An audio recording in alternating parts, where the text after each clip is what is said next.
అని హెచ్చరించిన గంటకే అవును ప్రధానమంత్రి మోడీ గారు హెచ్చరించిన గంటకే దేశ రాజధానిలో మళ్ళీ భూకంపం రావడం జరిగింది.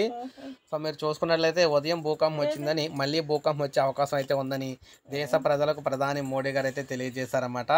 అయితే దేశాన్ని నాలుగు భూకంప మండలాలుగా విభజించారు. మండలం 2లోని 4.9 కన్నా తక్కువ తీవ్రత ఉండే భూకంపం దేశ భూభాగంలో ఇది 40% అయితే ఉందన్నమాట. కర్ణాటక, పీఠభూమి, ద్వీపకల్ప ప్రాంతాలు ఇందులో అయితే ఉన్నాయి.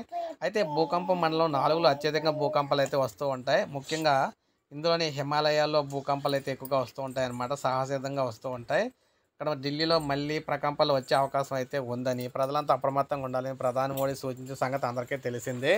అయితే భద్రతా చర్యలు పాటించాలని కూడా కోరారు. భూ విజ్ఞాన శాఖ మంత్రి జితేంద్ర సింగ్ ఎక్స్ వేదికగా అప్రమత్తం చేశారు. జాగ్రత్తలు పాటిస్తూ సంసిద్ధంగా ఉండాలని కోరారు. ఎప్పటికప్పుడు అయితే జాగ్రత్తగా ఉండాలని చెప్పేసి కోవడం జరిగింది. సో ఈ నేపథ్యంలో మళ్ళీ భూకంపం రావడంతో ఒక్కసారిగా ప్రజలందరూ ఉలికిపాటు అయితే పడ్డారన్నమాట. సో ఖచ్చితంగా ప్రతి ఒక్కరు ఎలర్ట్గా అయితే ఉండాలని చెప్తున్నారు. ఇదే మనకు అప్డేటు.